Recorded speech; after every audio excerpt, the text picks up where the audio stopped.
teve um gol anulado, teve um gol validado, na opinião dele os dois deveriam ser anulados, a arbitragem do Wagner Magalhães é tragédia anunciada, né? O cara é anunciado como assim, é claro que vai ter confusão, é claro que teve. Não, Tirone, você achou que, independente se ele tivesse marcado para um lado ou para o outro, que ia ser um erro claro? Eu acho que os dois lances são discutíveis para um lado ou para o outro, não é?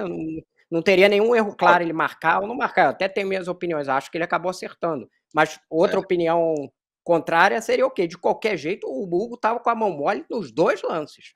Concordo com você. Ele abriu o segundo lance, inclusive, antes do Zé Marcos encostar nele, já está enfiando a bola para dentro, praticamente. Ele se embola todo com a bola e joga. Aí ele toma o tranco.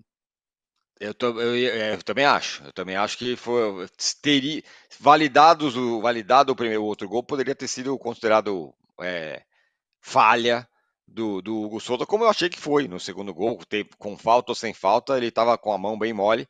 Essa é uma questão do goleiro do Corinthians. O Rodrigo ressaltou bem, Alicia. Goleiro dos milagres, mas de altos e baixos muito salientes, assim. E os baixos ainda não foram vistos no Corinthians, né? Ou sei lá, talvez tenha tido alguma amostra ontem.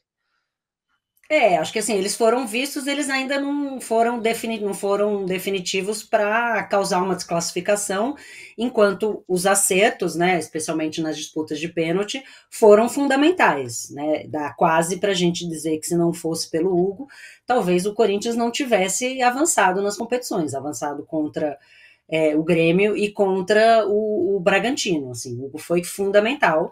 E ontem os erros dele poderiam ter sido fundamentais para a desclassificação, por sorte dele, não foram.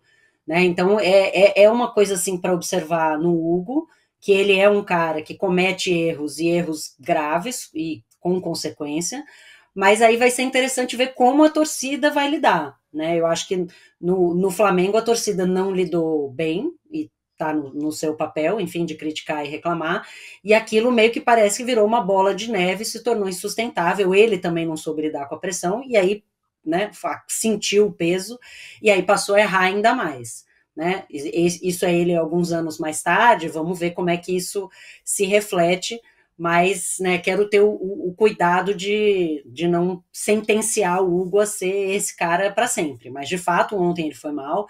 E aí, em relação ao VAR, eu queria apontar, eu só pensava em você, Tirone, ontem, falando, ainda bem que eu tenho programa com o Tirone amanhã, que eu quero saber o que ele sentiu do VAR, porque, de novo, né, se a gente tem dois lances, né, eu não sou inimiga mortal do VAR, eu só sou inimiga do VAR aqui em casa, porque seguimos assim, viu, Tirone? A gente vai montar o golzinho aqui em casa agora, para jogar, com o Caetano, meu filho, e aí precisa, mamãe, preciso da minha luva, do placar e do VAR. Então ele põe o celular posicionado. Olha essa geração que está sendo formada, tá vendo? Essa geração ele põe o celular posicionado para filmar todos os lances e eu venho fazer minha reclamação formal de que todos os meus gols são anulados por impedimento, todos.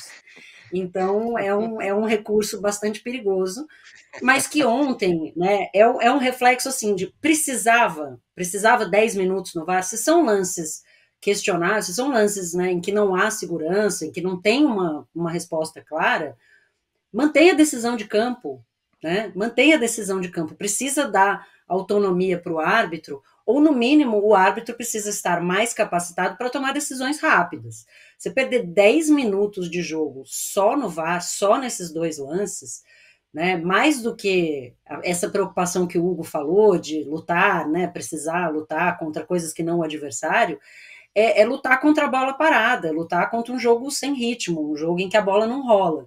Né? Acho que até o Romero falou um pouco isso, né, sobre a coisa do jogo picotado. Então é muito ruim que, já que tudo bem, a gente vai ter o VAR e o VAR vai ser intervencionista, que ao menos a arbitragem tenha condição de tomar decisões mais rápidas, porque a sensação que a gente tinha no segundo gol era aquela, de novo, né, de estar procurando alguma coisa para anular e ao mesmo tempo se sentir inseguro para anular um segundo gol. Né, porque eu acho assim, se anulou o primeiro, poderia tranquilamente ter anulado o segundo. Né, não tem uma clareza ali na decisão, e a gente não tem essa segurança. Você não tem essa segurança, porque a partir do momento que o cara precisa de 6 minutos para analisar um lance, deixa claro para a gente que ele também não tem segurança, né? Nem ele, nem a equipe de arbitragem como um todo.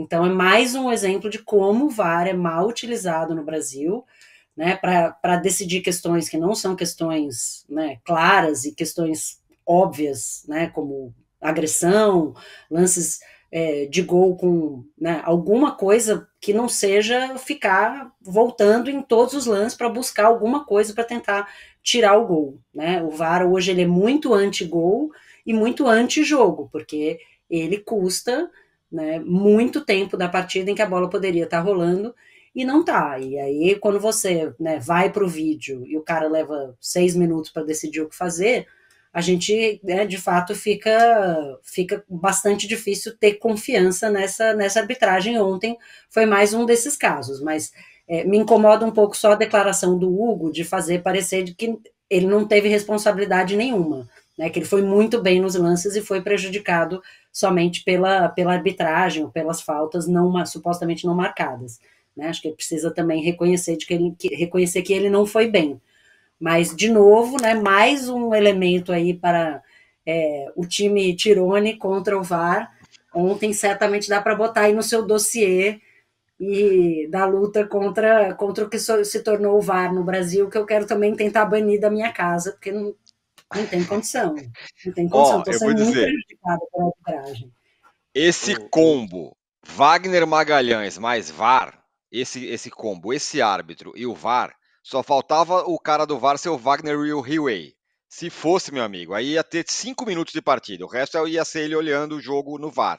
Porque o Wagner Magalhães, ele apita o jogo com a mão no ouvido o tempo todo, ouvindo o que os caras estão falando. Reparem, ele fica o tempo todo com a mão no ouvido, o tempo todo. Enquanto ele está apitando, ele está com a mão no ouvido. Ele é completamente sensível a qualquer coisa que o VAR fala. Se tivesse o Wagner Hiway no VAR, aí não teria jogo de fato. Então esse combo aí, Alicia, lamento, mas o Caetano vai exigir o VAR na sua casa eternamente quando tiver jogos com o Wagner Magalhães. Fala, Rodrigo.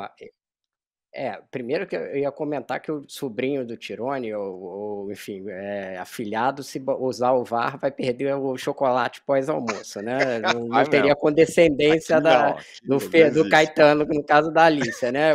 Já quer usar o VAR aqui, tá? Ele ou a filha do Arnaldo, né?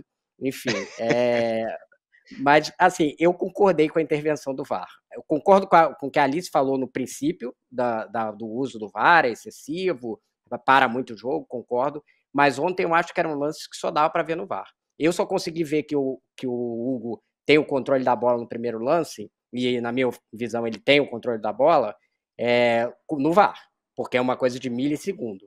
E o segundo lance, a discussão não é bem a falta do Hugo, porque isso, quando ele olhou depois, ele falou, já interpretei isso aí. A discussão é a falta no Fagner, que foi falta, do próprio Zé Marcos, só que tinha um milissegundo ali de definição se o escanteio já tinha sido batido ou não, que foi o que ele ficou olhando.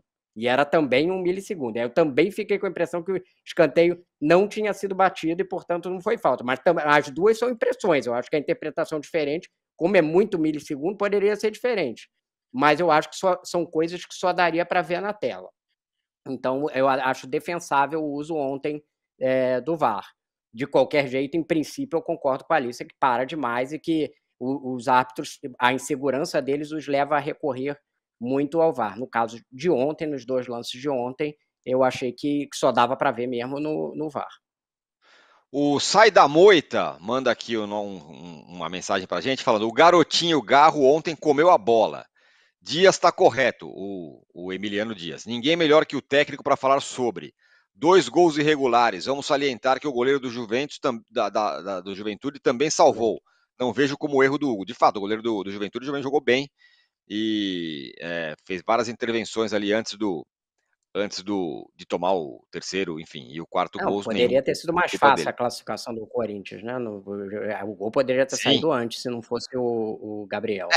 O segundo tempo foi completamente do Corinthians. Aliás, foi como jogo jogado, talvez foi um dos melhores jogos do Corinthians dos últimos tempos aí.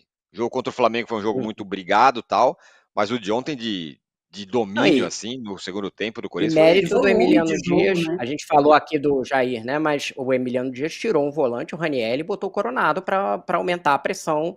E quer dizer, ele botou o time para frente, para ter mais gente ali na frente, e enquanto o Jair botou o time mais para trás. Até tentou corrigir depois, enfim, mas botou o time mais para trás. Então, acho que tem o mérito do Emiliano e do Ramon, né? Os dois, eles meio que são co-técnicos, digamos assim, né? Não é nenhuma coisa de auxiliar e técnico, eles são técnicos juntos ali, é uma coisa meio NFL ali. Bom, sobre isso, então o Corinthians, independentemente do que aconteceu, no sufoco, na última bola tal, me parece que o Corinthians, pelo menos ontem, jogando melhor. Pode ter sido a vibe do Memphis, Depay e tal. Aí, a nossa enquete está falando sobre os adversários que o Corinthians pode enfrentar aí, quem enfrenta Corinthians e Vasco na Copa do Brasil. 52% acha que é Flamengo e Atlético, 23% acha que é Flamengo e São Paulo, 17% acha que é Bahia e Atlético e 8% apenas acha que é Bahia e São Paulo. E aí, ainda sobre o Corinthians, para a gente entrar no Vasco, queria saber dos dois. Dado o que foi visto ontem, o clima e parará, o Corinthians, ele entra ou se coloca ou está mais perto de ser um candidato ao título? Está na semifinal. Olha, Tirone, eu acho muito difícil dizer que um time que está na semifinal não é candidato ao título, porque faltam 4 jogos, né? 4 jogos é possível de você se segurar, principalmente quando você retoma a força da sua casa. O Corinthians, né, tornando de novo a Neoquímica Arena num aliado, num grande aliado, né, com a força da sua torcida, agora com essa autoestima recuperada, esse ânimo recuperado, com a chegada do Memphis, com todas essas contratações, e agora com essa classificação, eu acho que o Corinthians tem total condição de brigar pelo título. Não é um time melhor do que o Flamengo, do que o São Paulo, do que o Bahia, mas é um time, né, que está numa ascendente nesse momento. Né? Tudo pode mudar a qualquer momento, mas é um time que está se fortalecendo e é um time que tem na sua torcida uma força muito grande para empurrar e conseguir vencer 2 jogos dentro da sua casa. Mas, de novo, né, dependendo de quem enfrentar, não vai ser favorito. Né? Contra o Vasco, acho que, né, seria um confronto mais pau a pau, mas contra, né, Flamengo ou Bahia, né, Atlético ou São Paulo não seria favorito, mas condição para brigar tem. Tem, Rodrigo? Não, condição para brigar tem, o Carlos falou, tá entre os 4, tem condição de título. Acho que ainda é inferior aos 4 times que Atlético Mineiro, São Paulo, Flamengo e Bahia. Então, esses times ainda são superiores ao Corinthians. Acho que o Vasco aí talvez tenha um nivelamento mais, porque o Vasco parece que já melhor armado há um tempo, mas tem jogadores bem inferiores aos do Corinthians, né? Então aí já é uma coisa mais equilibrada, né? Considerando quem ainda está na disputa do título. Agora, por exemplo, se a gente considerar o Corinthians teve 2 confrontos de mata-mata com o Flamengo em 2022, né? Perdeu os 2. No primeiro da Libertadores a gente viu uma diferença abissal entre os 2 times. No segundo, o Corinthians conseguiu fazer um jogo pau a pau com o Flamengo, a semifinal da Copa do Brasil lá de 2022, né? E com um time que era muito inferior a esse. Hoje eu acho que a diferença, por exemplo, estou comparando com o Flamengo, mas a gente pode comparar com outros times, é menor do que era anteriormente. Ele ainda está um patamar abaixo desses times, mas eu acho que a diferença é menor do que já foi há 1 ou 2 temporadas atrás, até porque trouxe um monte de jogador, botou muito dinheiro, e são jogadores de hierarquia, né? Como gostam de falar os técnicos que falam espanhol, né?